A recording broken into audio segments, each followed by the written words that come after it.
Hello, everybody, and welcome to Heartlight Vedic Astrology. In today's talk, I was going to discuss the full moon or Purnima that's coming up in a few days, 15th November 2024. This is from a Vedic astrology or Jyotish perspective, so ancient Indian astrology that's more than 5,000 years old. And it seemed like the kind of theme of this moment is burning the candle at both ends. So let's take a look. Note beforehand, the information presented here is for educational purposes only and should not be considered medical, financial, professional life advice of any kind. If you are in need, please contact an appropriate professional for support. And you might take a minute or two to read the rest of this disclaimer. Okay, so if you're new to Vedic astrology, also known as Jyotish in Sanskrit, or my videos, all my teaching videos on the subject are in my concepts playlist. They can be found there. Wherever you see a double asterisk in one of my talks, that means there's a teaching video on that subject if you'd like to learn more.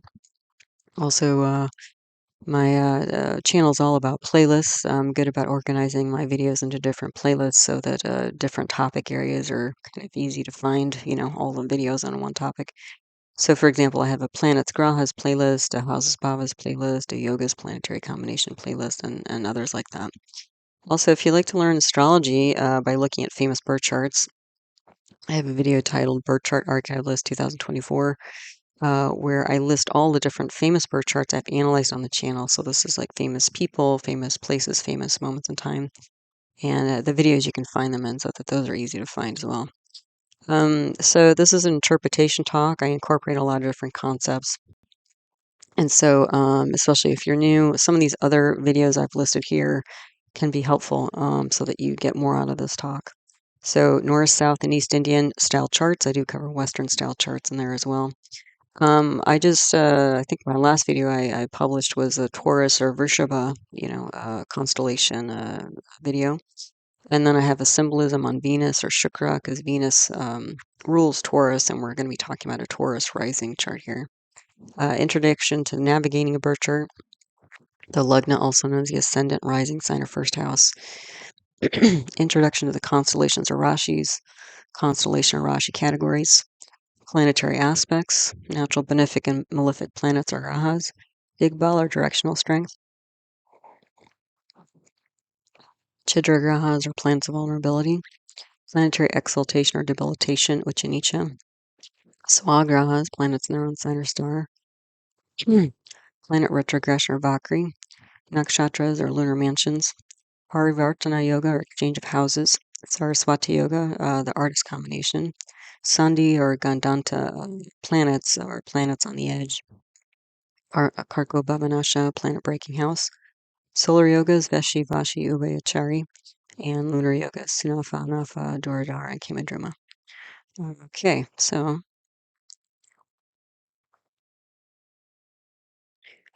here's a look at the chart for this moment in time. And by the way, I have kind of a little tickle in my throat, and so I've been coughing a little bit. It hasn't blown up into anything, so I'm not quite sure what's going on. But I'm going to drink a lot of water and hopefully manage to get through this talk. So hopefully I'm not coughing too much in your headphones here. But so this is the chart for this moment in time, the full moon. And this is the 15th of November, 2024, 16:28 p.m. Eastern Standard Time. That's the time zone I live in. And you can see, or almost see, this is a Taurus rising chart. Okay, so the rising sign, ascendant, first house, all different names. Lugna, all different names for the same thing. This is that diamond in the top middle here. And it's mostly covered up, but there's a little 2 in the bottom corner. And that 2 represents the second constellation of the zodiac, which is Taurus or Vrishabha in Sanskrit. Okay, so this first part here, just get into a little bit of context, then we'll go through more deeply into the chart, house by house. But day lord is Venus, and the Hora lord is Moon. Okay, the Hora lord is our lord. So Venus and Moon, that already tells you something. So Venus and Moon are the 2 emotional planets. They're also the 2 aesthetic planets. So there can be art involved here. There can be emotions involved here. Now you can see the moon is in the 12th house, which is a negative house, and Venus is in the 8th house, which is a negative house. So difficulty with emotions, just first pass here. Yeah, so there's some trouble here, we can see. Then the Shah period, planetary period, is Sun, Rahu, Saturn. Okay, Sun is also in a negative house in the 6th house here. Rahu's in the 11th of income and clubs, group, society. And Saturn is in the 10th house of like, 9 to 5 work, daily activity, that sort of thing. Okay. So Sun is a leadership planet. Okay. And Sun is not only in a negative house, but it's debilitated in the sign of Libra, where it's currently sitting. The other thing about Sun is that you can see it's in the very last degree of the sign here. So that means that the Sun is sandhi, meaning it's in the first or last degree of a sign, and it makes it unstable. So it's like doubly unstable. The other thing is that Sun specifically, when it crosses signs, we call that samkranti. And that's also particularly kind of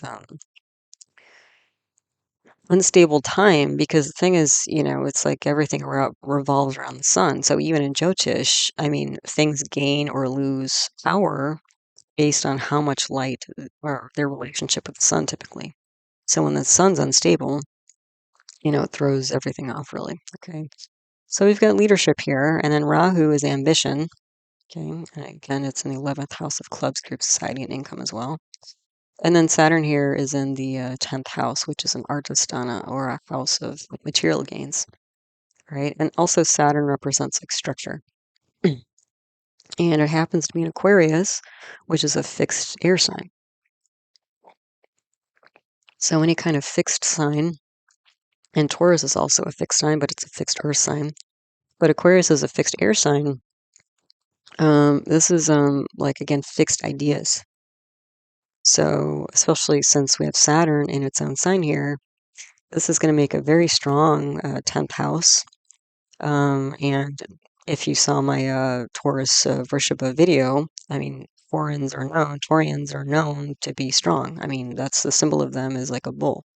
So there's a lot of power there. Typically, they're passive unless you get their ire up, and then they can get angry. It takes them a while to get angry, but they can get angry and then put all that power into, a kind of a not so benevolent direction, so to speak. But that's not, usually they're fairly calm, or probably calmer than many other signs. But you can see here with this Saturn, just this Saturn in Aquarius in the 10th house. I mean, this is going to be somebody who's long and deep in terms of work. Okay, and we'll see as we go through that that's part of the issue here, and also why like the theme for this moment of time seems to be burning the candle at both ends. Okay, so Sun, Rahu, Saturn, Dashap here, leadership, ambition, structure.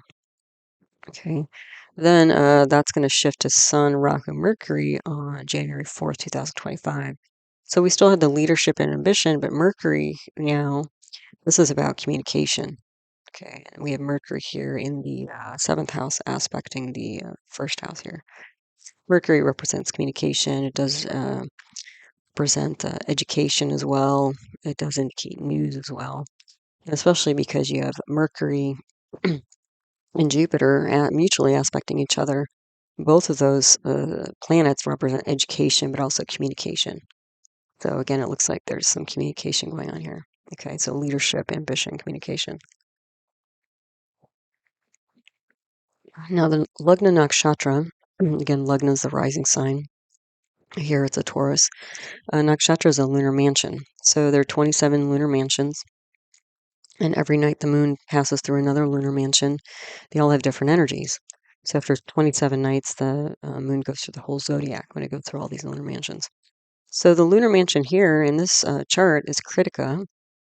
And Krittika is a dual-natured type of nakshatra.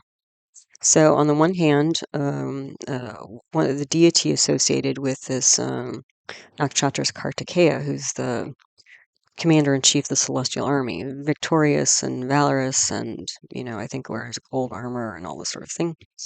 The other part of it that is not often talked about is that there's this energy of like nurturing here. Okay, because Kartikeya was raised by different foster mothers, so there's sort of like foster parents type energy here. So fighter and nurturer both. Okay, and you can see like we just nipped into Taurus here because the ascendant is at like 2 minutes. We haven't even gotten to the 1st degree here. So the whole chart is unstable because the Lagna Nakshatra is sandhi as well. So sun is sandhi, so it's crossing signs. It's in the first or last degree. The ascendant nakshatra is sandhi, and you can see that the moon, we haven't quite gotten there yet, but we're about to get there. The moon is also sandhi. Moon is at 29 degrees 48 minutes in this 12th house here. So sun sandhi, moon sandhi, and nakshatra sandhi, or lagna nakshatra sandhi. That's a lot of instability here. Okay, which is, interesting and contrasting because the nature of Taurus, since they're a fixed earth sign, is they're steady. They're steady. I mean, a lot of people call them stubborn even.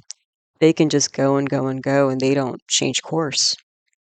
But there's a lot of instability here, and we'll talk about why that might be. Okay. So, and also, what's interesting is that there's this dual nature of protect, or fight and nurture here. And as I mentioned, there's a lot of strength to people, who are Taurus rising. And that's the thing is part of, this is like also this burning the candle at both ends is that this person is strong and it has drive, I think, in two different capacities. One is to nurture and one is to kind of fight. And we'll see as we go through the chart is that even though this is a Taurus rising, there's a lot of duality. Like even Jupiter is a dual planet and Mercury is a dual planet, and you can see those two are mutually aspecting each other in the first and 1-7 axis here. So it's almost like you got two Taurus people in one body, that type of thing. Which means that not only are they already going to go and go and go, but they're going to go and go and go in two different directions. And then as much strength as they have mentally and physically, I think this is causing problems here. Okay. So let's see. The moon nakshatra is also in Krittika. So, we have this dual, twice over effect of kind of a fighting, nurturing energy. So the moon represents the mind and the emotions. So, sort of as a general feature, like again, the lugna, if you watch my lugna video, the lugna is basically sets the tone for the whole chart. And the lugna nakshatra sets a tone for the whole chart. So again, there's this dual nature of this person, and the mind is also dual in nature. So yeah. So what's the context here? Well, we have three sandhi, important sandhi, planets or features here: sun, moon, and lugna nakshatra. So just that will bring a lot of instability. Okay. The other thing that's interesting in this chart is we have two parivartana yogas, so two exchange of houses. So we have an exchange of houses between Jupiter and Venus because Jupiter is in a sign of Venus and Venus is in a sign of Jupiter. So you can kind of visually swap those in your mind. And we have a parivartana between Mars and Moon. Mars is in a sign of Moon and Moon is in a sign of Mars. Okay. So what that means is you're going to get Jupiter and Venus. You're going to get more influence of Jupiter, Venus, Moon, and Mars. Okay. So again, Moon and Venus, emotional planets. Mars is a leadership planet, kind of an innovator, pioneer, action planet. And then Jupiter is like a kind of an amplifier to all that, but also communication. So we got emotions here, we got communication, we got actions. Okay. What else? Some Kranti I mentioned, so that's the sun changing signs. What else do we have here? Jupiter. Oh, so there's also this kind of odd configuration going on that seems significant. So if you look at the degrees, Jupiter is at 24 degrees 52 minutes. It's going retrograde, so that's gonna go, 23 degrees and back for a little bit. Now Mercury is at 22 degrees 12 minutes. So they're mutually aspecting each other. So if you give Mercury another day or two, it's going to be in the same degree as Jupiter. So you're going to get this like almost like explosion of dualness because these are two dual planets. But the other thing is that you're going to get this boost in terms of communication, most likely. Okay. Because the thing is, Mercury is the lord of the second house of oral communication. And the thing is, when you swap Jupiter and Venus through Parivartana, Jupiter will be in the eighth house and it will aspect the second house. And Jupiter is the oral communication planet, and the second house is oral communication. So looks like there's going to be a lot of talking or maybe some big announcement going on here. And then the thing is, like, and then the other thing that happens, so Mercury is going to go, and meet up with Jupiter. And then towards the end of the month, I think it's around the 21st of the month, Mercury goes retrograde. So it's going to back up and go the other direction. So it's going to like cross Jupiter's path again, like twice. And then it's going to go forward again, progressive. So Mercury's going to go back and forth over Jupiter. So it sounds like there's going to be like a lot of discussion, talking, news, and that sort of thing. Okay. Now, the other thing is that Saturn, if you look at Saturn's degrees here, Saturn is in 18 degrees 29 minutes, and Saturn is aspecting this blue arrow from Saturn to Mercury's house here. Saturn is aspecting the house that Mercury's in. So a few days before this moment in time, Mercury was zipping past and was under the gaze, the exact aspect of Saturn.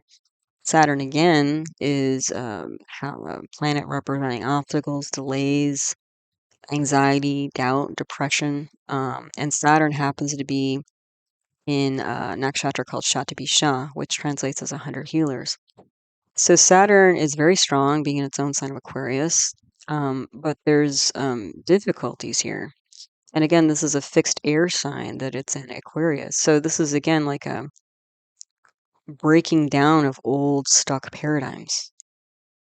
Okay, and all of this, Saturn and its own sign stuff is going on for this Taurus if this is a person in the 10th house of work. I mean, this could be like just somebody who goes and goes and goes in terms of like a workaholic type person. And the thing is that, this is breaking down here.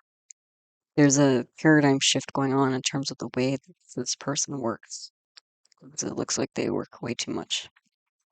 Okay, and and then part of what's driving them is actually fear. Yeah. So anyway, so this Saturn, Mercury just zipped past the line of Saturn basically a few days ago. And then it's going to go retrograde at the end of the month. And so it's not only going to go, under the gaze of Jupiter again, but under Saturn again. And then back again. So we're going to go, Mercury's going to go zip, zip, zip, through the line of Jupiter and then zip, zip, zip through the line of Saturn. So the thing is, in and of itself, it's like, what does all that mean? Well, Mercury represents the rational mind, analytical mind. It also represents other things like communication and education, that sort of thing. But especially, like, what's interesting is that Jupiter is the great benefic, so there's a lot of optimism here. And then Saturn is the great malefic. So there's anxiety, doubt, depression, skepticism. So Mercury is already a dual sign. Um, and it's like, there's like these opposite forces on Mercury. As Mercury's gonna, as it goes retrograde, it's gonna basically review itself, like maybe reconsider the kinds of decisions it's making, is what I'm seeing here. But this is not gonna be like it's gonna be a bumpy ride. It's gonna be a bit of a roller coaster in terms of, I believe, the next few weeks in terms of the things that Mercury also represents business potentially. Okay. So if this was a person rather than a moment in time, that would be an ongoing thing for this person. Like, again, if we're looking at this statically as a birth chart, if we're looking at this dynamically, like just a transit moment, again, there's going to be a lot of, again, these opposite influences on Mercury and all things Mercury, including travel. Again, the holidays are coming up, more people are going to be traveling, communicating, that sort of thing, friendships, So all of that's going to be going back and forth for the next few weeks. Okay. So I guess bottom line, it's a lot of confusion, a lot of back and forth. It's like you may not be able to, there's going to be, I think, a lack of clarity here because, again, Mercury's going to be going back and forth through all this. Okay. And Mercury at this time is in a nakshatra called Jesta, which is symbolized by a talisman. So there's this like kind of protective energy, like a shield type energy. Okay. So this could be like negative, not negative, but like sort of a defensive stance in terms of communication that's had here, or defending ideas, protecting ideas or decisions and that sort of thing. And luckily, when Mercury goes retrograde, it's going to go into Anurata nakshatra, which is like a victory nakshatra through building bridges. But then it's going to like, zip into like Jesta and then Mula, which are more intense, fierce type energies. Yeah. So Mercury is, kind of, you know, getting squeezed in between all these different energies. So again, a lot of confusion, back and forth thinking, hard to make decisions, difficult, unclear communication, all of that. Mm. So I usually add like kind of more social calendar stuff because that seems to inform the analysis. So what else is going on like November 15th? Um, it's actually Sadie Hawkins Day. I don't know if you guys have heard about this, but this is a day where it's like a role, like a, I don't know, traditional role reversal type of day. When things were, I think, more traditional, this was a day when like women would ask men out instead of the more traditional way of men asking women out, or I think women asking men to dance, or women initiating things in kind of like a romantic setting, that sort of thing. So there's this sort of like role reversal energy with this day, this event here. Then there's Shichigo-san, which is this is a Japanese holiday, and Shichigo-san is like 753 in Japanese, and that's a day. It's like a coming of age type day. There's like they take pictures and like they'll dress up kids at ages 7, 5, 3. Although I was reading that when kids are born in Japan, they're considered to be 1 year old rather than like 0 years old. So I guess it would be like 6. Anyway, it's a little bit. They do it a little bit differently in Japan. So I don't know for sure. So I don't want to say more because I'll just probably put my foot in my mouth. But so anyway, there are these different ages of young children. So what happens is often the first time they wear like a formal kimono and they'll go visit a temple, and then basically the families and parents are celebrating the sort of development of the child. Okay, so there's like a development type energy from this type of event. And then also on this day, there's Guru Nanak Ji's birthday. So Guru Nanak was the founder of the Sikh religion or spiritual tradition. So there's this pioneering energy. So when we get these three kind of events here, role reversals, news cycles, developments, and pioneering. So I am seeing in this chart, a pioneer, like somebody who is quite active and doing things. But there's also like this kind of development of new cycles and also potentially reversing. I don't know if it's roles. I think this person is dual roles, and we'll talk about that in terms of what they do. It's work, again, I've already mentioned it looks like there's a workaholic energy here. But also like reversing previous actions or doing things differently. Yeah, I think is what's important as sort of a learning point for all of us from this chart. Okay, so let's go through house by house. The Lugna here is again a Taurus rising chart here, Vrishabha in Sanskrit. Again, I just published a video on that, so if you want to learn more about Taurus, you can go check that video out. It's a fixed earth sign, so Stir Prithvi. So again, not somebody who changes course. The other thing is a Prithvi earth sign.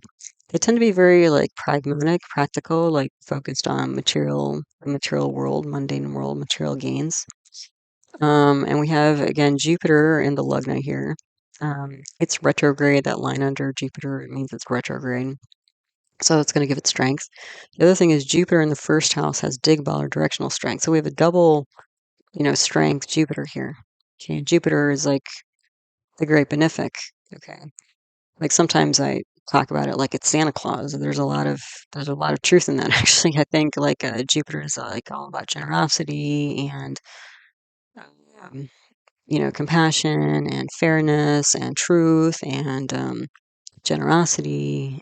Children, it represents children. So that, it's like, happiness, joy, like Santa Claus. Yeah. Um, the thing though is maybe I'm kind of giving it away a little bit early. I just wrote this the notes in sort of the typical way I do, so I don't confuse people too much. If you're used to following my videos, but this might sound really great, okay? And also Jupiter, as I mentioned, is in Parivartan exchange of houses with Venus. So Jupiter aspects, 5, 7, or 9 houses away. So you get the Jupiterian influence there. Excuse me. But then when you do the exchange with Venus, you're going to get Jupiter in more houses, aspecting more houses. And I think it's basically touching 8 out of 12 houses here, so most of the chart. Now, that all sounds really great, but if you look kind of midway through that first paragraph and notes or whatever, I have the chidra grahas listed here. So chidra grahas are planets of vulnerability. They're kind of like an Achilles heel, kind of like a sensitive spots, that sort of thing. And so if you look what I've listed here, Mars is one of the chidra grahas, so that's going to be action and leadership. Okay, but Jupiter is a double chidra graha. Okay, and Moon is also a chidra graha, and Moon is in a negative house. Mars is in a negative house. Moon is unstable because it's sandhi, right? It's crossing signs. Mars is unstable because it's in its debilitation sign. So Mars is action, Moon is mind, emotions, and then Jupiter double over. And so the thing is, when we see chidra grahas like this, like especially chidra grahas can indicate like problems with health, even like places where people have like surgery or that sort of thing. So with Jupiter being a double chidra graha and all over this chart, that's actually kind of that's not really a very desirable thing. And what I'm seeing overall for this chart is that it looks like this person is going to have a lot of health issues because of this kind of drive to overwork. And again, being a Taurus, not just like on one side of things, but in 2 different directions. And the first direction, I'll just say it now, is that when you get this parivartan of Jupiter and Venus, so you're going to have Venus and Jupiter in the Lagna, aspected by Mercury. That's a lot of communication and socializing going on there, almost like a marketing, like somebody who's like, always shaking hands and meeting people and talking the talk and, that's a lot of action there. Then the other thing is, and the thing is, the first house is quite strong because you have Jupiter there, Mercury aspecting there, and then Venus going into its own sign. So that's going to, shore up this. Taurians, again, are already strong, but that's going to give you more strength to the personality, psychology, and physicality of the person.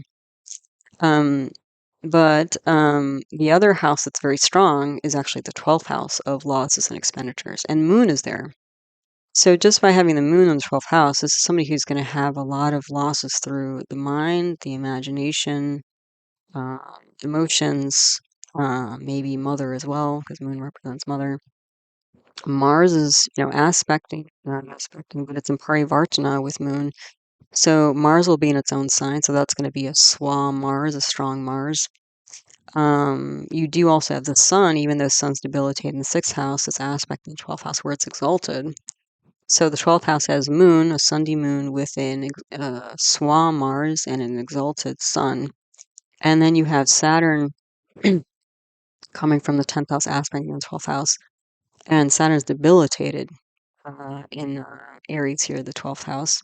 You also have, when you do the Parivartana between Jupiter and Venus, you're going to have Jupiter aspecting the 12th house. So you essentially, even though it looks like you only have Moon there, you have Moon, Mars, Sun, Jupiter, or Saturn, and you have one Swa planet Mars and one exalted. This is a very strong 12th house. And we'll go through house by house, but a lot of times, even though the 12th house does not typically indicate career, sometimes when somebody has such a strong house and they have a lot of planets, there's so much energy in that house, that's often something that they'll do like for their career because there's just so much energy there.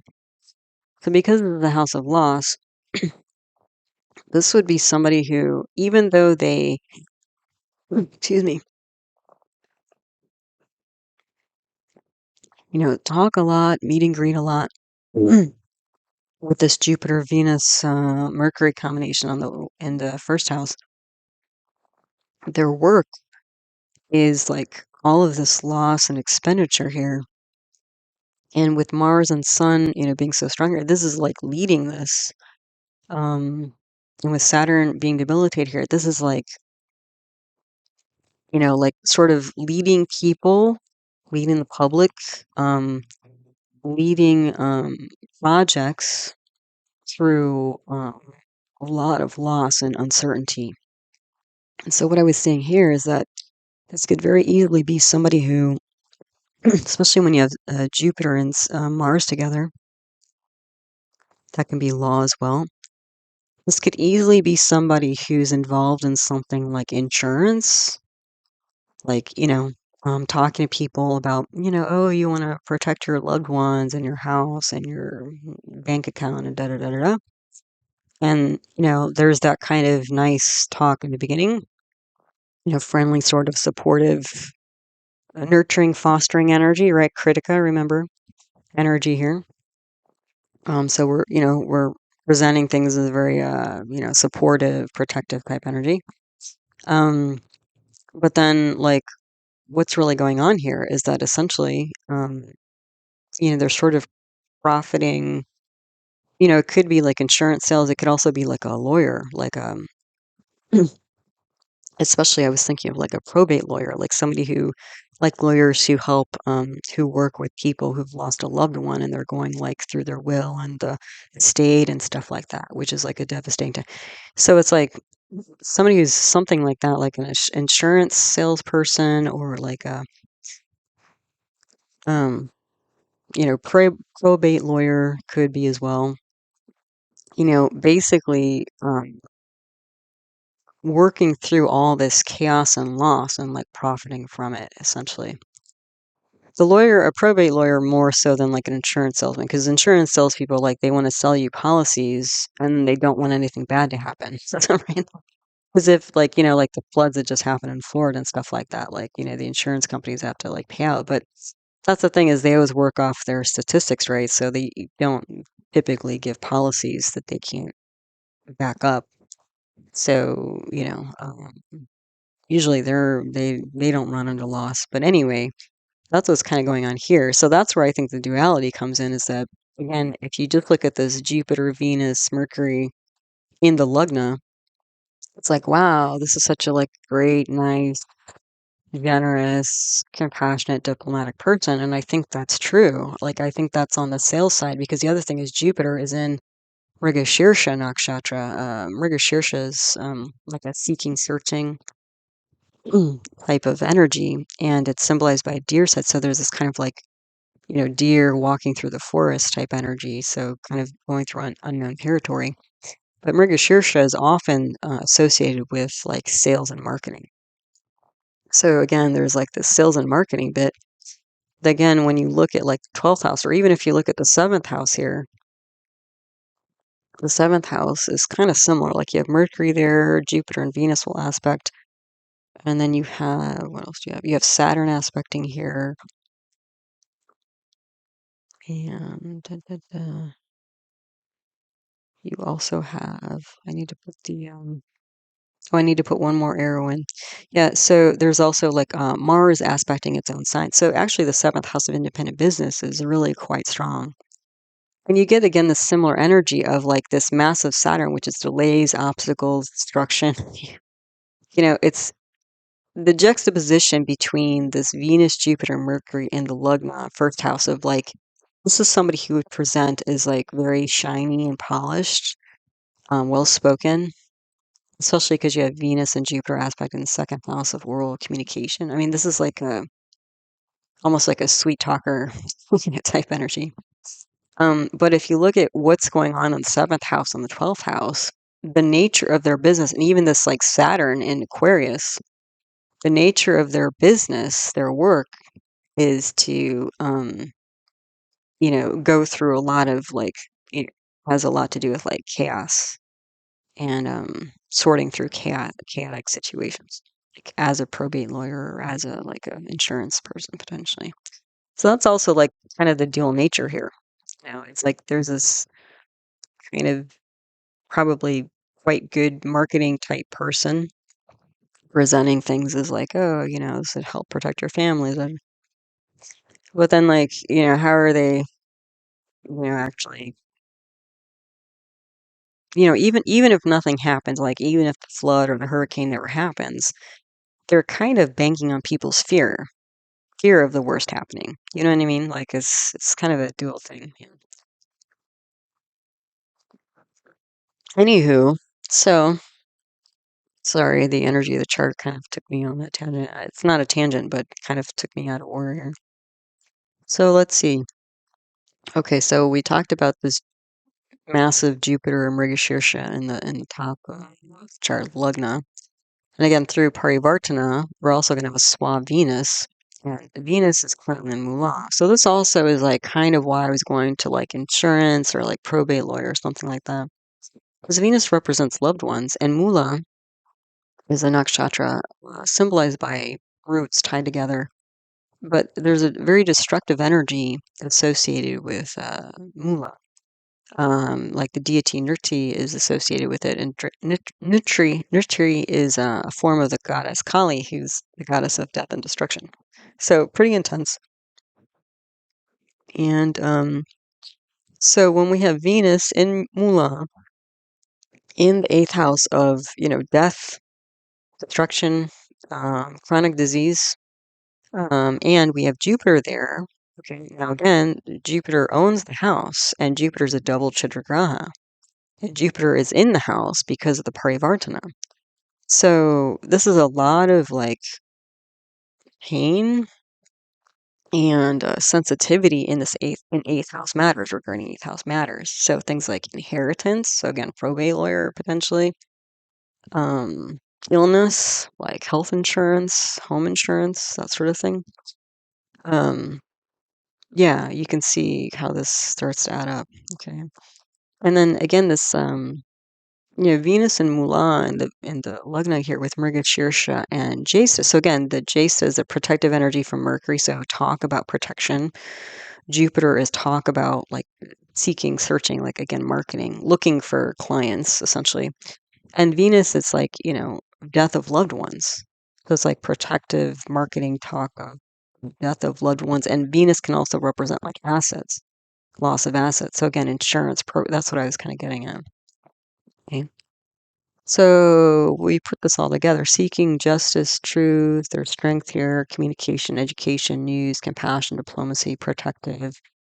And again, duality times 3 because of Krittika nakshatra being dual, Jupiter and Mercury being dual planets. There's like an emotional piece of this. There's also like an artistic, I think, piece of this. Because Venus is an artistic planet. So there's like an art to this, right? Like, how do you because it could completely rub people the wrong way. I mean, if you comment, some people have the gift to present this sort of idea in a way that's very intriguing and appealing to people, and for others, they're like, get out of my face. I don't want to hear about stuff like this, right? So, um, I would also say potentially recovering from loss, and the reason why is that again, within a few hours of this particular moment, because Sun and Moon are so close to crossing, and the ascendant is just barely nicked into Taurus here, within a few hours, Taurus is going to stabilize, and Moon is going to join Venus and Jupiter, and Sun is going to join Mercury, and then you're going to have even more energy on this 1-7 axis. Okay, but again, at the moment, things are very precarious, I would say. Okay, so what else do we have? Heart and mind, spirits, because again, mind is Mercury, heart is Venus, Jupiter, spirits. Yeah. So, there's a lot here. And again, recovering from losses is, both Venus and Moon and negative signs. All right, so Lagnatia is the ruling planet of the chart, which is Venus. It's gone to eighth house. And the eighth house is like a moksha sthana. So this is a freedom house.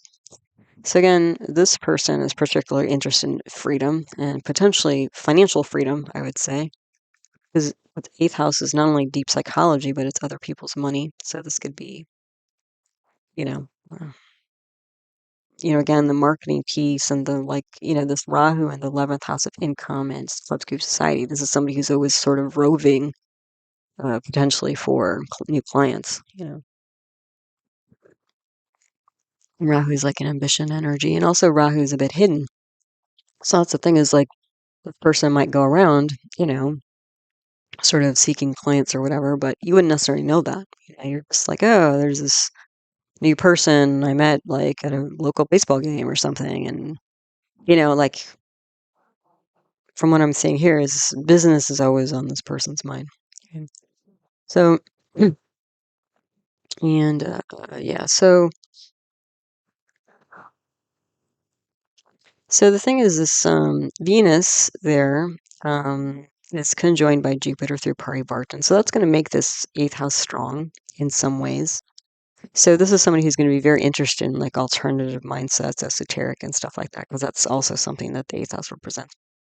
Also, this person potentially is quite, I would say, optimistic. And I don't think that their mind is malevolent in nature because you have the two great benefics here, but this could be somebody who's very like indulgent, like very interested in finance and assets and like the finer things of life because Venus is the finer things of life.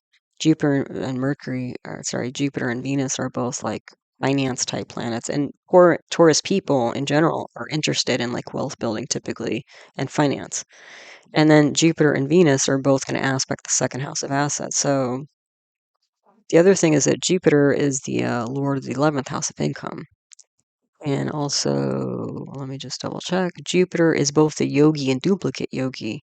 So the yogi and the duplicate yogi are planets that represent wealth.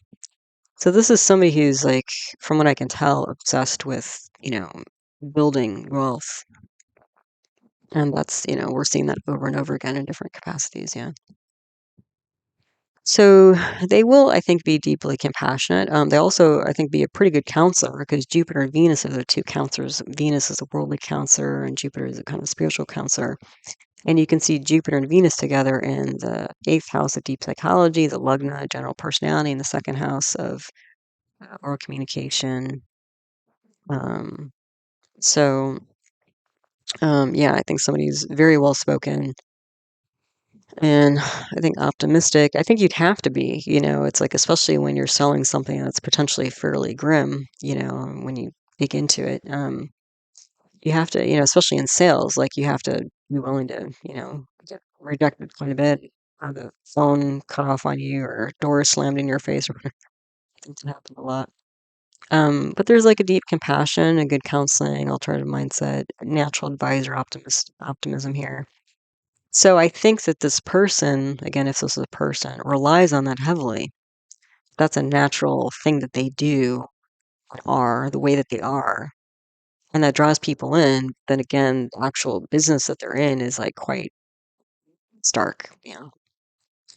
So, also the yoga's here. So there's a bala yoga. So we have 4 planets and negative houses. Bala yoga indicates, like, again, if this is like a birth chart for somebody, usually that indicates that somebody had difficulties in childhood. And sometimes if it's really strong, like they may not survive childhood or they may not live. Usually when I see really strong Balarishta yogas in people's charts, like they might make it to like their early or mid 20s, but then, that might be it if it's really strong. There's also a Shasha yoga here. This is a Saturn in its own sign. That's going to bring power through that massive Saturn. There's a Subhaveshi solar yoga. There's a Sunafa lunar yoga. So this is we have benefic planets in the second house to the sun and the moon. So that's going to support the sun and the moon, even though they're both, unstable here. And the chidra grahas I already talked about. So again, Mars, Jupiter, double, twice over moon. So motion, action, losses, siblings, children, pleasure, chronic health, because of this Jupiter owning the 8th house of chronic illness and aspecting, through parivartana. That seemed pretty strong. And what else?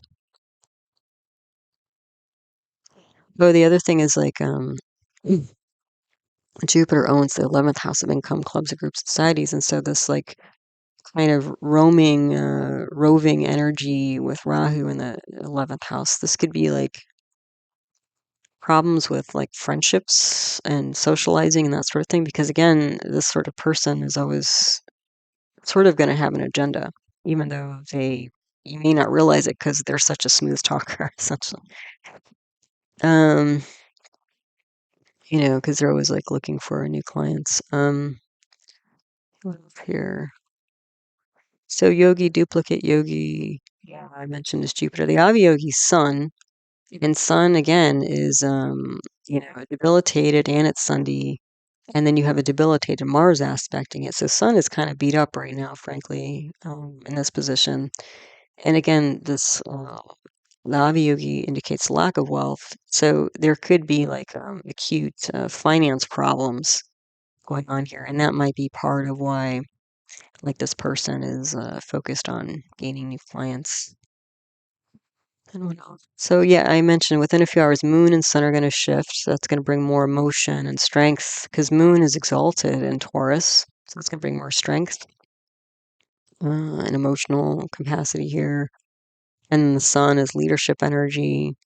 And then Moon and Jupiter together, those are both intuition planets. So, that's going to bring more intuition. So it's kind of like a dual-edged sword because that's going to bring more strength. But the thing is, the problem is that this person is already overdoing it. So they may get like another surge of energy, but it's like the person probably needs to learn how to like take things down a notch rather than power things up even more.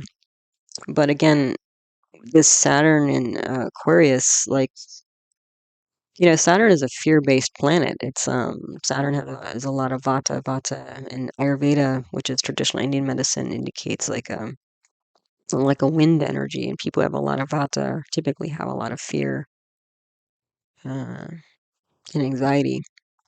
So it looks like their work is quite anxiety provoking, let's put it that way. It also gives them drive in that direction. Excuse me. Um, the other thing, when the sun switches in a few hours after this moment, it's going to be bhavam, because it's the 4th house lord, and it goes 4 houses away. So what that may do is it might bring multiple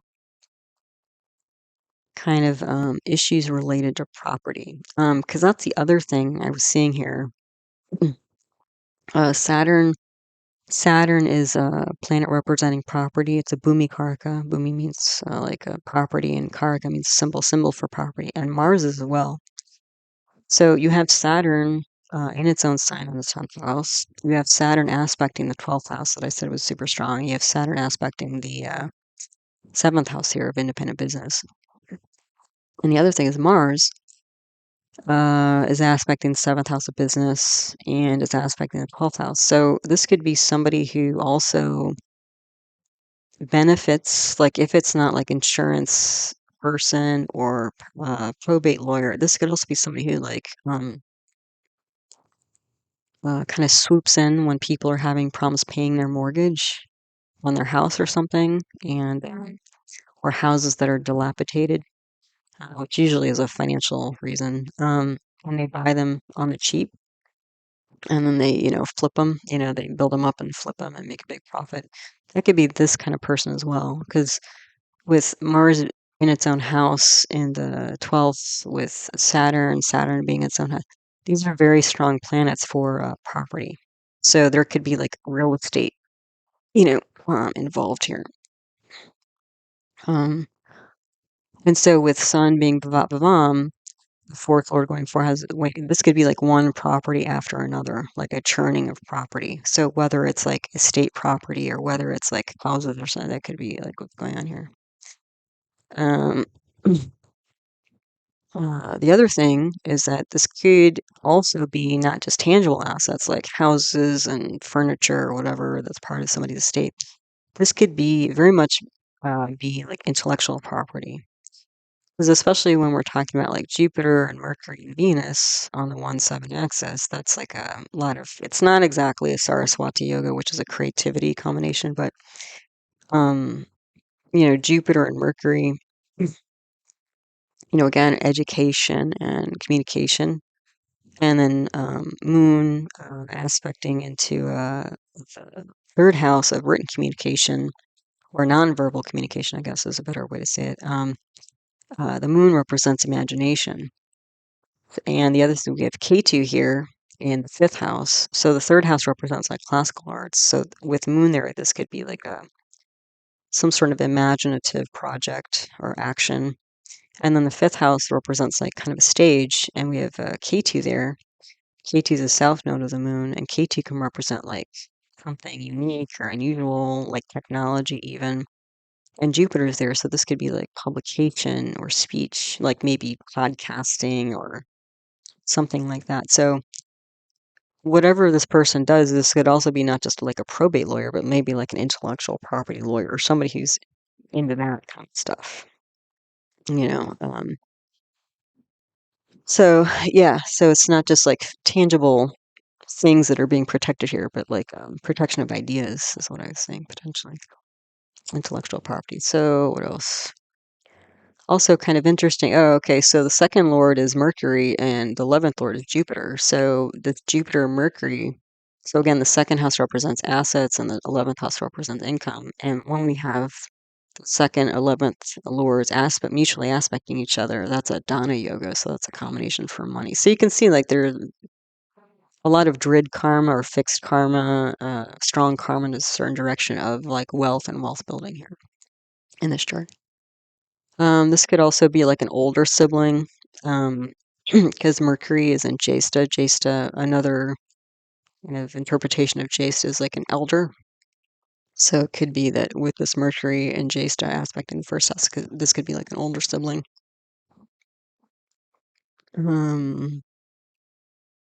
The other thing is Jupiter represents older sibling, whereas Mars usually represents younger sibling. Um, and then again, like there's just like indulgence all over the chart.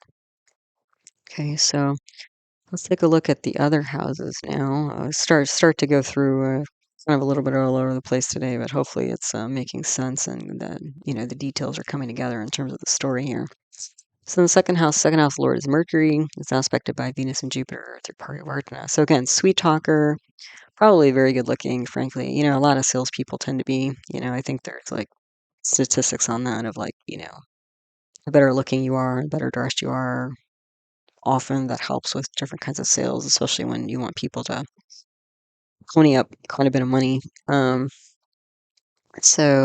Beauty, assets, finance, ideas. The other thing is that Jupiter, the second house represents like food. And so with Jupiter and Venus here, this could be a lot of like rich, because Jupiter tends to be like fatty food and Venus tends to be refined food. This could be somebody who eats a lot of like rich, refined food. And because again, Jupiter is a double chidra graha,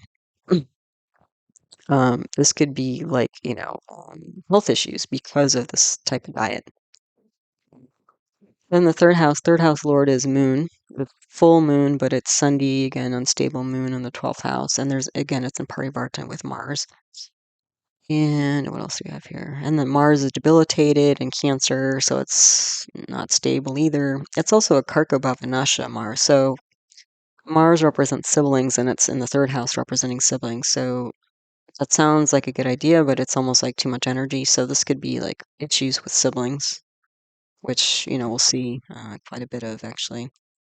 Luckily, Mars is currently in a nakshatra of Pusha, which is like a nurturing energy. But again, this is like kind of, and because Mars is debilitated, it's like sometimes nurturing, sometimes not kind of energy. And then we have Moon in the double, a dual nakshatra of Krittika, of fighting and nurturing. So again, it's like this sometimes you love them, sometimes you hate them type of energy with siblings, it looks like. like frenemies almost, sometimes friends, sometimes enemies type energy going on here. So yeah, I would say some emotional instability here. Also property, this could be siblings having property issues, but there's some strength here because Moon will be back in its own sign.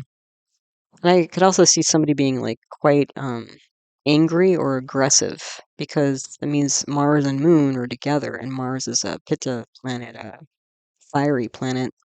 And so fire in Ayurveda, traditional Indian medicine, can represent anger, irritation. And so Mars is like, an aggressive planet.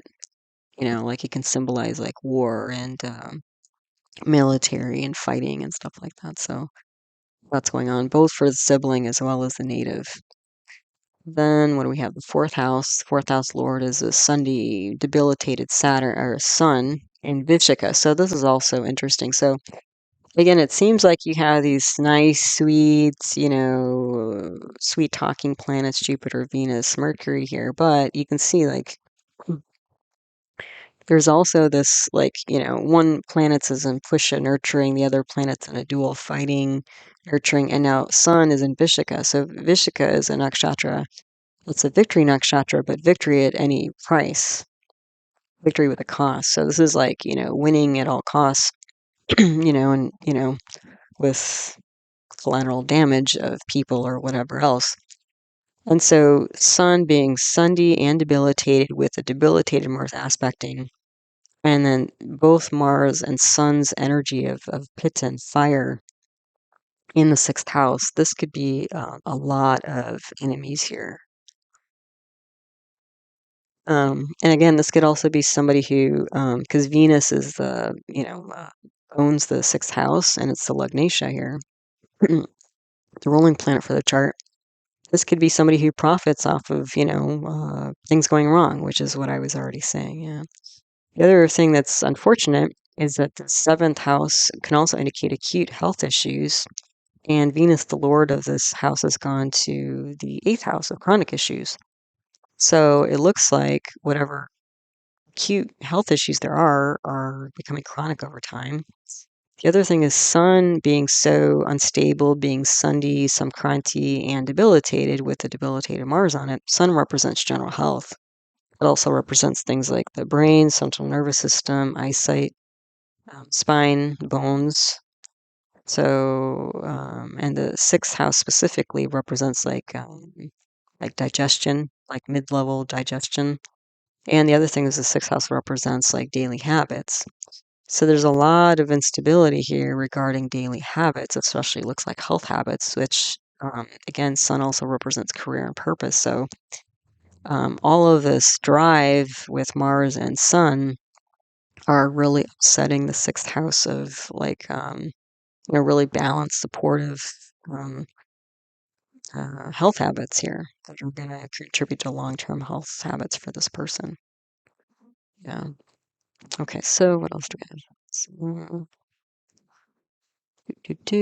I gotta head to the sixth house. So third house I mentioned, fourth house. Okay, the fourth house. So Sundhi debilitated Sun, Vishaka. So because Sun is so unstable, that's also going to bring instability here to the fourth house, which represents things like home and mother, uh, happiness. I don't think there's, again, even though this person presents as kind of shiny and polished, I'm not sure how happy they are because there's a lot driving this person that I think is going to, as strong as they are in different levels, I think it might kind of surpass what their, natural energy levels here. And then we have a Saturn aspecting into this fourth house. So again, Saturn represents property, but also like problems, right? So legal issues here, property issues here, difficult to resolve. Shatabisha is a nakshatra that represents like medically or otherwise things that are hard to resolve or fix.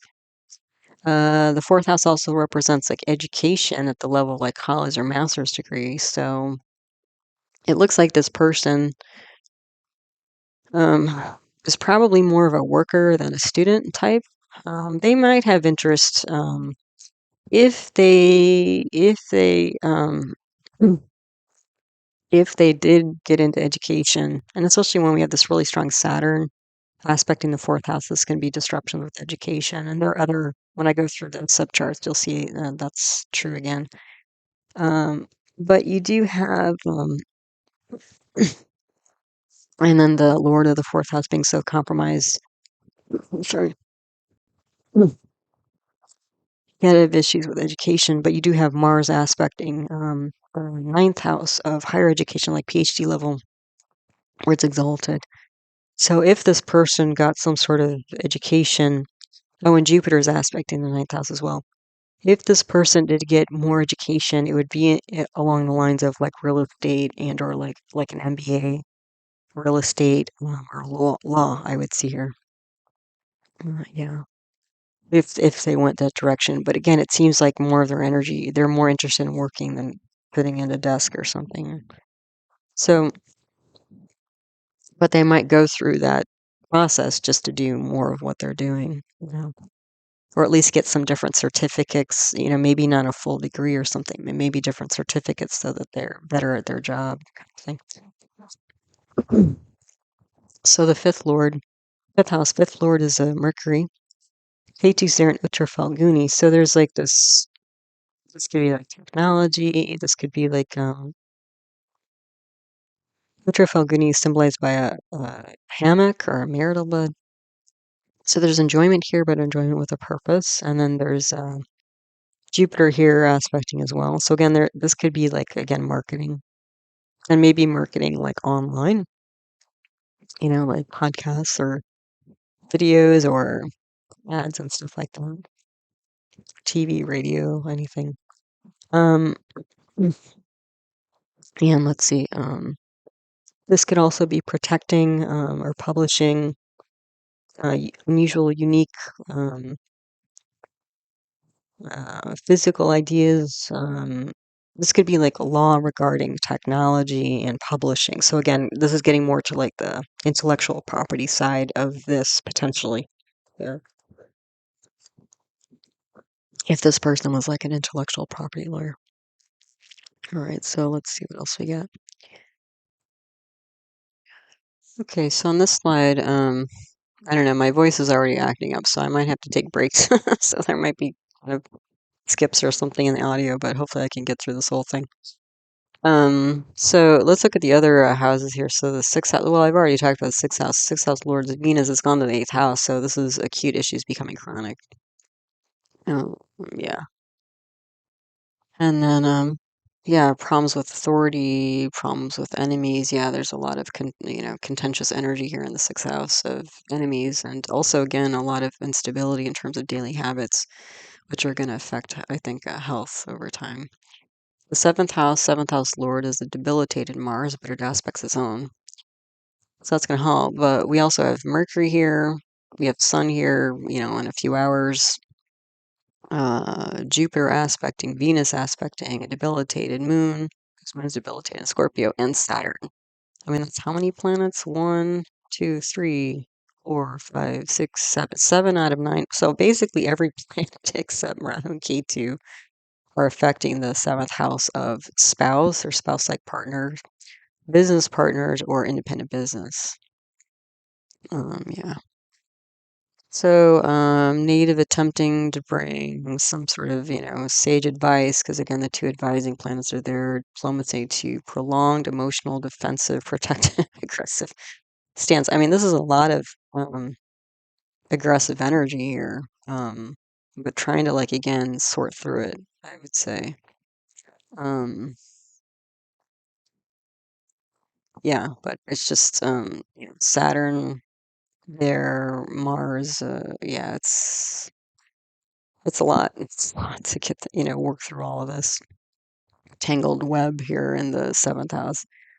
Whatever the line of work is not very easy or straightforward. Let's put it that way.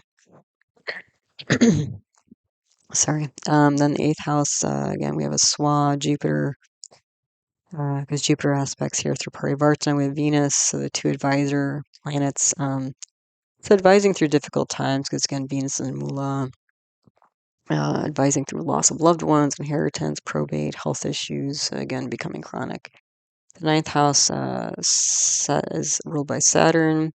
It's aspected by the moon and exalted Mars and debilitated Jupiter. So again, if this person does eventually get some education, probably more for like practical reasons again, it'd be an investment. It's not just like probably going, learning for learning's sake is not what I'm saying here.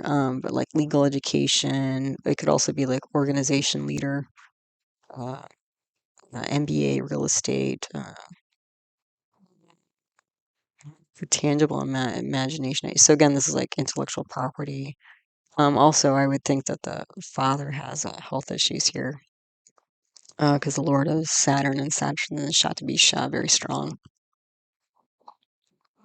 Then the 10th house Lord is a Saturn aspected by Mars. So the two, again, property planets in the 10th house of 9 to 5 work. Fight to protect long-term ideas, property. And this house is also second house for the 9th house, so father's family. So this could be like, again, it looks like engineering and property, that sort of thing. Then the 11th house, the Lord is Jupiter. Rahu's there in Uccha Drapada. Uccha Drapada is symbolized by the back legs of a funeral pyre. So there is a lot of like destructive energy, but like, how'd I say, like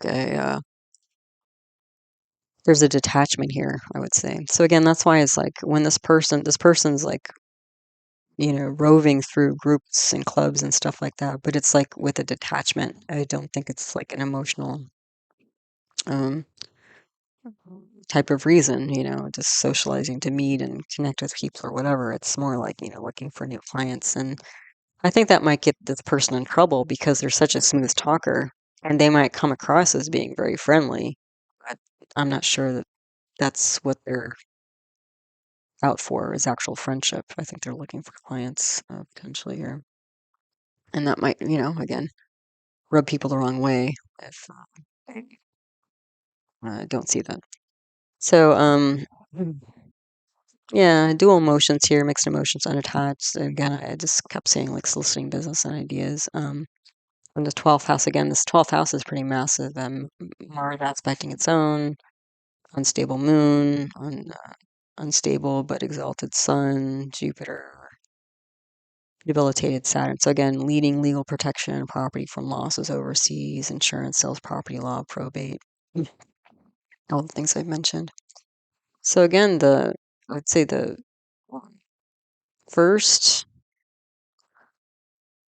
7th, and 12th houses are the strongest here. So that's a likely indication of what somebody might do. Not always, but so, and the other thing is like, there's this, again, juxtaposition of the way this person presents themselves. Because again, they're all kind of, what I'm seeing here, shiny, because all these like malefic planets are pointing to the 7th house and the 12th house. You don't really have malefics pointing at the lugna, except, well, Mercury would be because you have Saturn on it, and Mars on it. So Mercury in this case, but you do have Jupiter. So Mercury is like a mixed bag because you have two malefics on it, and then you have two benefics on it. So it's a mixed bag. So Mercury's even more dual. Um, but you don't have malefics on the lugna here.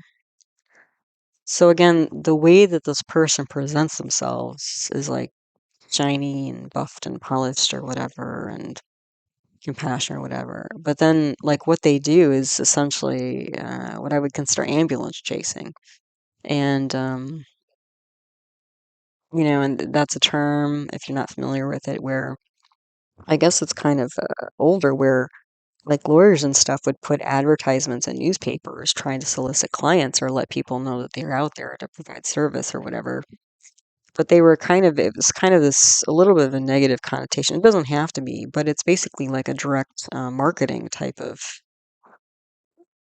it's type of approach. Like rather than wait for people to come to you, it's like the lawyers are like, hey, I'm here. Here's my card. Here's what I do. Look at my shingle. Um, so yeah, so Yeah, so there's a juxtaposition there. So let's look at the subcharts now. Okay, so we're going to look at the subcharts. These subcharts just help to clarify the main chart, but you always want to, when you look at these subcharts, you always bring the energy back to the main chart. You don't usually analyze these on their own. The other thing is amshas or sub-zodiacs subcharts are mostly used for timing. So I put at the top here of the remaining slides the Dashab period, which is a reminder is Sun, Rahu, Saturn, and I've circled those planets in each of these charts because those are the planets that are going to be kind of like you can think of like active or more influential when we go through the Dashab period, planetary period. And then that's switching to Sun, Rahu, Mercury on January 4th, 2025. Okay, so I circle those planets so we can see like potentially what direction things are going in. So these two charts, the top is Navamsha D9 for spouse and partnerships, and the second is Drake and a D3 for siblings. So the D9, Sun and Saturn are not well placed. So when a planet's not well placed in Amsha, that's usually an indication that things are more on the negative side when those planets are active or regarding this topic area of life. And then Rahu's aspected or with two malefics. So Rahu's in a positive house, but it's compromise. Let's put it that way. We also have Venus as a karako, bhava, nashaya. So Venus in the seventh house gives us that. So trouble with the. So this is a spouse. So this is trouble with the spouse of the spouse, which would mean trouble with the native, which we were seeing plenty of trouble with the native, and looks like that would also affect the relationship. What else? Especially if somebody was that like much of a workaholic. Then we have Venus and Mercury on the 1-7 axis again. So again, an eloquent speaker. So it looks like the spouse and the share that because it's mirroring here as well. And the Drake and a D3 for siblings. This is a Virgodama Lugna. You can see it's also a Taurus rising, a circle 2 in the Lugna for the subchart. So when we have Virgodama Lugna, that usually means that the subchart's quite important.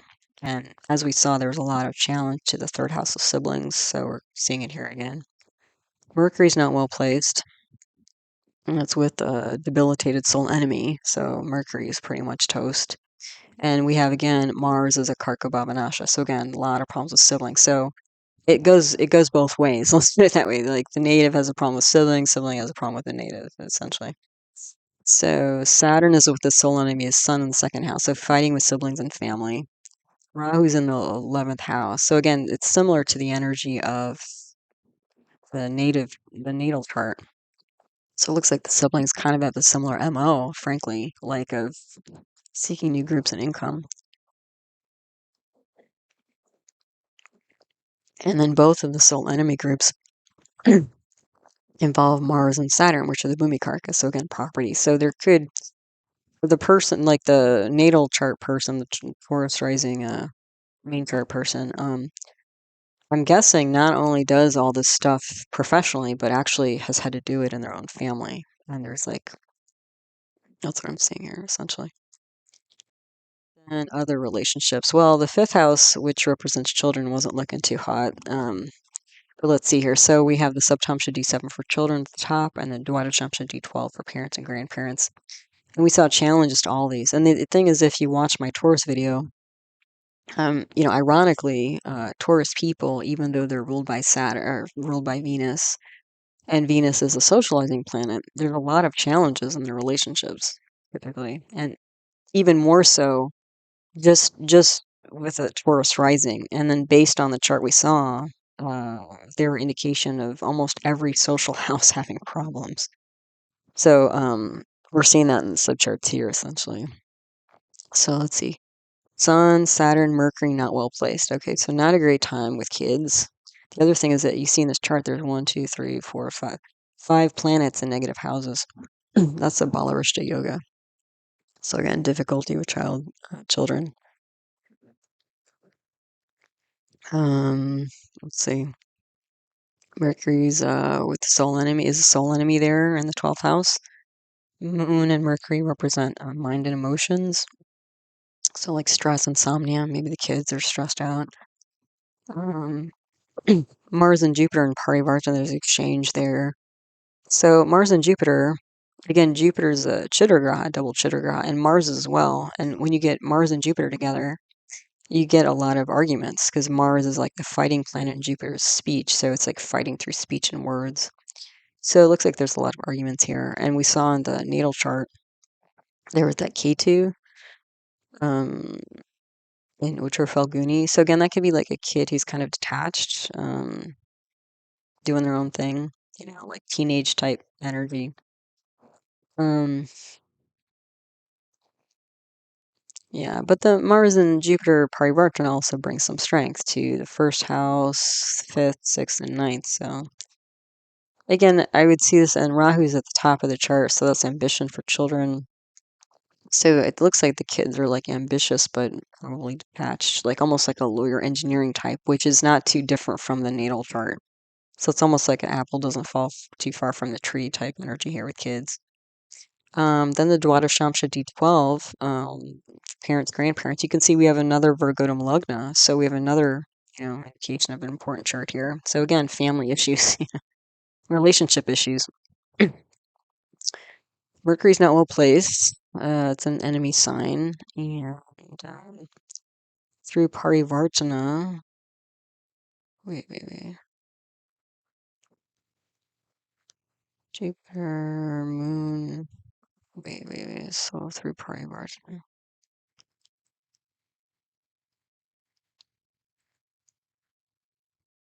I've got to check on that. Mercury, Saturn. Where's the Parivartana? Hold on a second here. Okay, sorry. So there is a Parivartana between Venus and Mars. I'm trying to find the Parivartana. Venus and Mars, there's a Parivartana. So when you take Mars to the 12th house, it'll aspect into the house where Mercury is, and Mars is the sole enemy of Mercury, and Mars is also debilitated there. So again, that's also like more indication of like sibling problems and stuff like that. Um, although the Parivartana between Mars and Venus will provide some protection of at least those two houses, the 6th and the 12th house. So there'll be protection from some like physical losses. Sun is with a sole enemy there. Saturn's its sole enemy. So this could be a lot of confusing advice, I would say, because Saturn and Sun, two malefics in the fifth house of advising, and then the lord of that house is this Mercury that's toast, pretty much. Probably not getting great advice from the parents here. Then what do we have? Oh, we have Rahu. Saturn's aspecting Rahu in the second house. So again, there's a drive, I think, to resolve obstacles. This could also be a family that speaks a foreign language or is from abroad or something, like immigrant family. But yeah, I mean, Rahu and Saturn, I mean, that's a lot of difficulty with family here. And then you have Jupiter aspecting there, and again, Jupiter's a Jebel Chidra Graha. So it's like, it just seems like ongoing issues that are hard to resolve here. And again, it looks, since the parents, it's this fixed Earth sign um, is the lugna for this D12 chart. I mean, the parents are, and again, the sibling chart was the same. It's like everybody in the family, like siblings and parents, and even the children aren't fixed Earth, but they're fixed water signs. So it seems like everybody in the family is a fixed. So everybody's like stuck, entrenched in their position, and it's going to be hard for any kind of fixed sign. They have a hard time being flexible. That's their weak spot. They have endurance and they'll like just keep going, but the problem is a flexibility issue, and that seems to be a problem here. Okay, what else? Then on this page, the slide, we have a D24 for education and D10 for career. So already before, we have 5 planets in negative house on the D24 for education, which again, I mentioned there's probably education issues. But Mercury and Rahu specifically are not well placed. Rahu is swatho. So this is somebody who's going to have alternative ideas, I think, about education, like maybe more practical learning on the job, internship type stuff, like rather than sitting in a classroom and reading books and stuff. And the 2 education planets, Mercury and Jupiter, are specifically in negative houses. So Saturn is Swa in the fourth house. So again, obstacles and delays regarding education. It's aspected by Venus. Saturn aspects Mercury, so that's going to bring obstacles to education, and Saturn aspects the Lugna, so again, difficulties and stress. So yeah, I just don't think it's, what they like to do. Um, excuse me. I think there's a lot of, issues and regarding education. And the eighth house, like we have, what is it, Mars and K2, Jupiter, Rahu there. There could be like a lot of confusion and stress regarding this. And again, I think they just have like an alternative mindset than the traditional, like, let me go to school forever and then get a job type thing. And sorry. Hopefully I have enough voice to finish this up.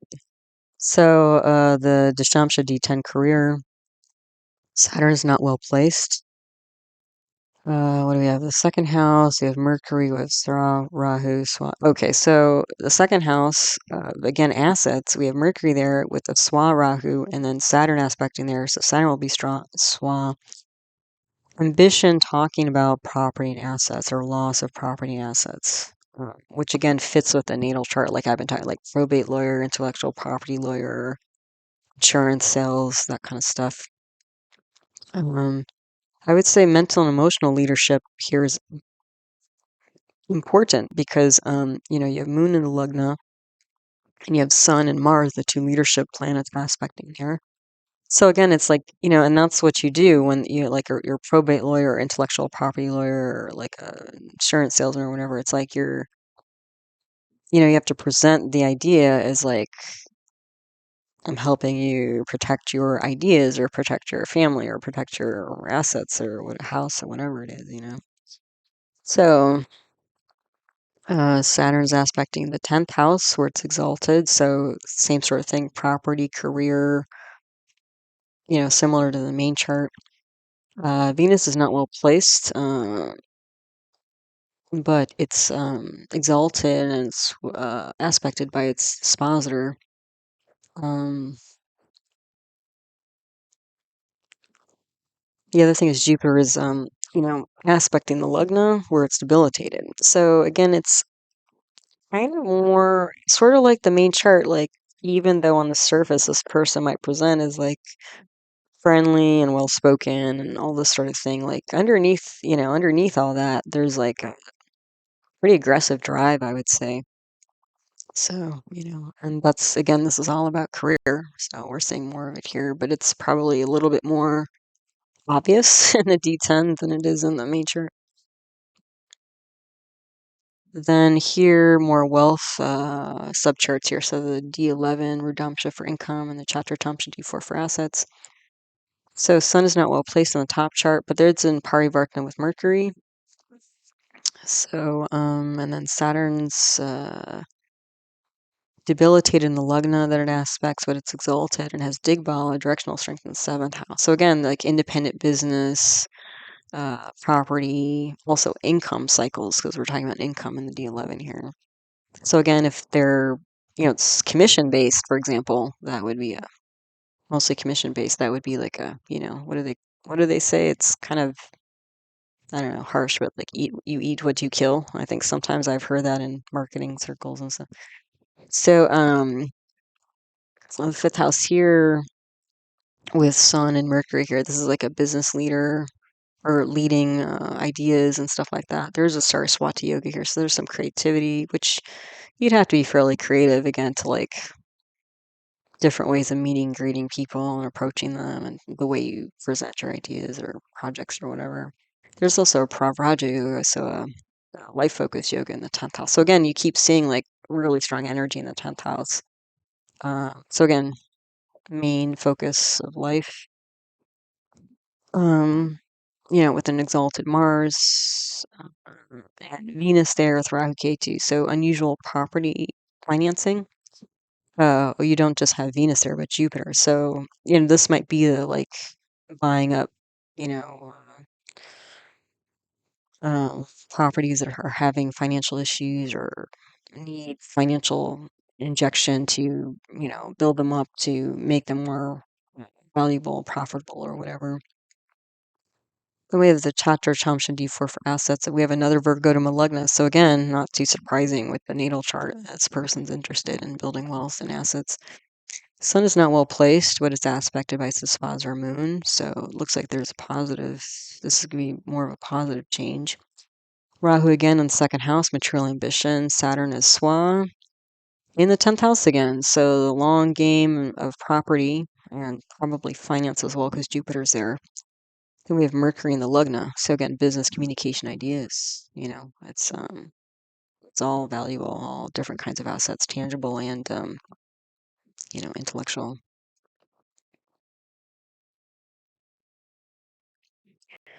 So sorry. So on this slide we do have health stuff, subcharts. And as I mentioned in the main chart, it looked like there are some pretty serious health issues for this person. And we're seeing it here again. So the top chart here is the Tajik Shashtamsha D6 for acute issues, then the Tajik Ashtamamsha D8 for chronic issues, then the Bamsha D27 for general strength and resilience. So at the top here, Sun is not well placed, and it's aspected by a soul enemy, Saturn. And it's in the 12th house, so physical, mental stress and insomnia because the moon's there as well. Let's see.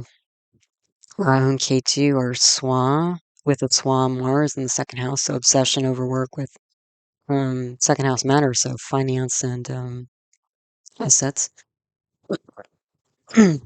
Hopefully I can get through this. I've just got a little bit left, so with my voice. So then the second one, D8, chronic issues. Sun, Mercury not well placed. Those are both nervous system planets. Sun is also heart issues. And again, it's in the 12th house of losses and expenditures. So again, Sun is a general indicator of like general health. And you can see Sun's in negative houses in all three here, as it is in the main chart.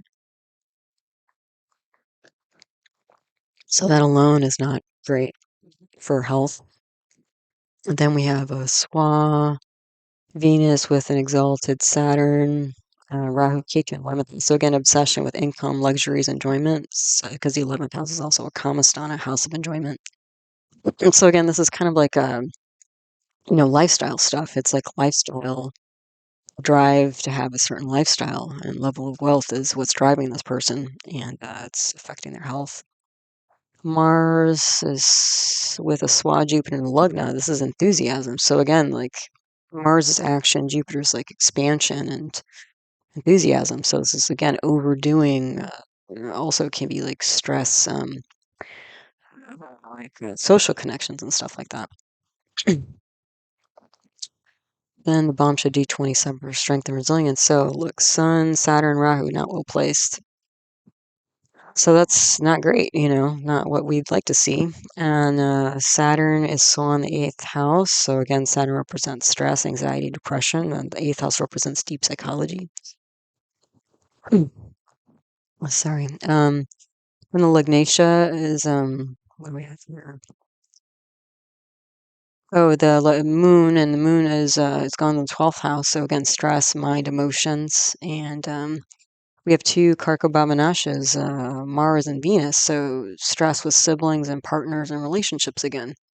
So it looks like actually over time things are getting worse, like we had in the natal chart where the 6th house lord has gone to the 8th house. So acute issues becoming chronic, and we're seeing it here again pretty strongly. Then the final slide here is spirituality and worship. The top chart is the Panchamsha D5 for innate spirituality, and then the Vimshamsha D20 for formal worship. So in the top chart, well, both charts, Sun's not well placed again. So, this could be like, especially Sun not only represents career and health, but it represents purpose. So it might be that the person doesn't have like a real strong sense of purpose, like deeper purpose. Like if it's just about sort of, winning the game, collecting the goodies and stuff like that. Yeah, it can cause problems because that's sort of in like an endless game. And it's like, when is enough? And sometimes it's like, oh, I think this is enough. And then you start moving the finish line or target or whatever. It's sort of arbitrary. So anyway, Sun is not well placed in this first chart here. Then we have Saturn, Mercury, Ketu in the Kendras, plus a debilitated Venus. So I think it's like there's this sort of like importance of like being objective and balanced, and sort of kind of being a bit detached. And again, if this is innate spirituality, like this could be something like, especially since it seems like this is the kind of person who's really pursuing like an indulgent lifestyle. Like even I talked about the food. With food, like the Jupiter and Venus in the second house of like rich, exotic, refined food. Um, this type of person looks like they could benefit from doing something with these kind of combinations, like fasting, maybe like 1 or 2 days a week, if that was medically appropriate for them. And just to like balance a little bit this indulgent, lifestyle and work obsession that seems to be going on. Then the Bim Shamsha D20, Rahu's Sun Mercury not well placed. So this is not somebody who I think, gravitates towards formal worship and might have actively rejected it, actually, because the Sun is the lord of the ninth house of like religion, typically, and spirituality, and it's gone to the eighth or the 12th house of loss and expenditures, where it's with a debilitated moon. So, like looks like there's mental and emotional issues related to ninth house matters. So this is somebody who might have gotten away from formal worship or rejected it, but maybe on their own, or some, again, since they're an alternative person, right? They had the Jupiter in its own sign with Venus and the eighth house. They might look for something more spiritual, like spiritual or exotic, or not something that they kind of were born into. And you see this. I think I'm going to make it. So, it's just a few more minutes. So thanks for hanging in there with me here. Um, but this could be like going on like a health retreat. Again, taking time off. Sorry.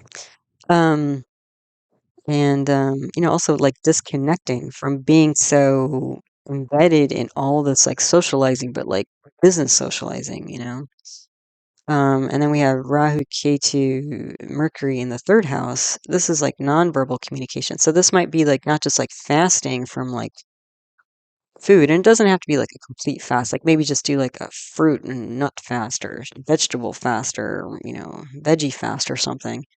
1 or 2 days a week. Again, if it's medically appropriate. But this could also be like disconnecting from technology, like do it technology fast, like stepping away from the phone. Like I have patients who come in and they're entrepreneurs, and it's like, even during the time that they're there to get help, presumably from me, it's like, their phone's like ringing, buzzing, and, they can't like shut it off, you know?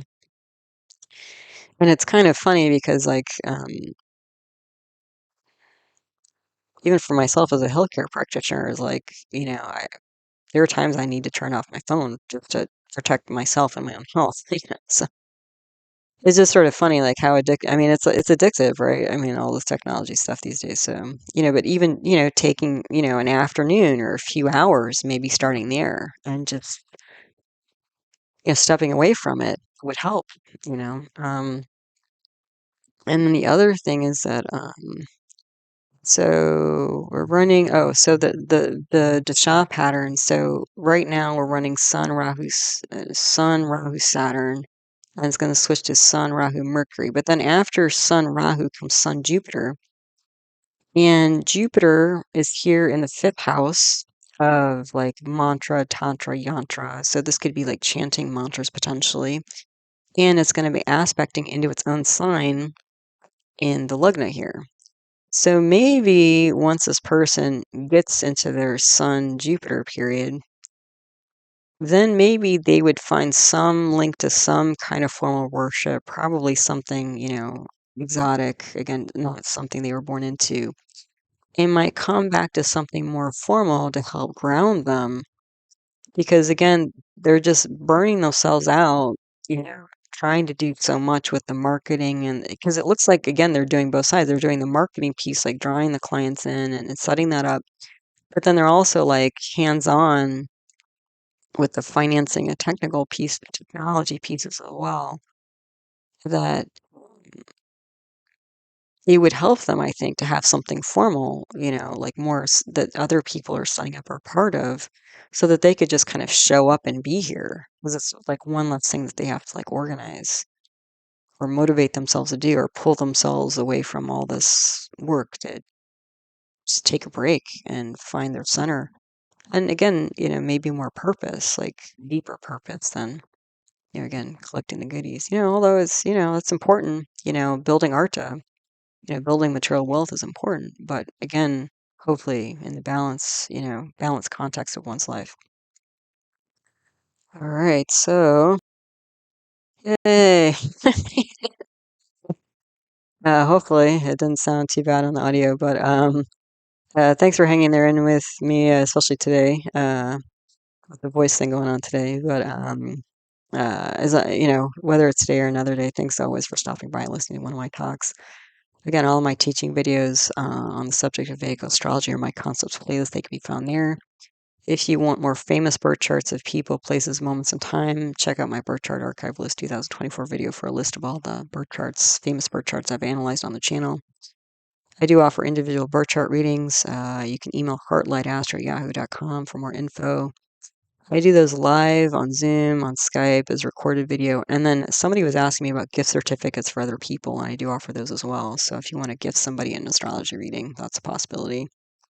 And then I have another YouTube channel, Natural Medicine, which covers Ayurveda, traditional Indian medicine, yoga, homeopathy, naturopathic medicine, other paradigms of medicine. And the name of that channel is Nature Source Care, so that's out there too. So thanks again for all your support of my work in the channel. Everybody subscribing and liking and posting comments, sending in donations, and all the rest. It's all very much appreciated. And as always, I hope you found this talk helpful, useful, and interesting to you as you learn to navigate the energy cycles of your own life. All right, so take good care, everybody, and until the next one, namaste.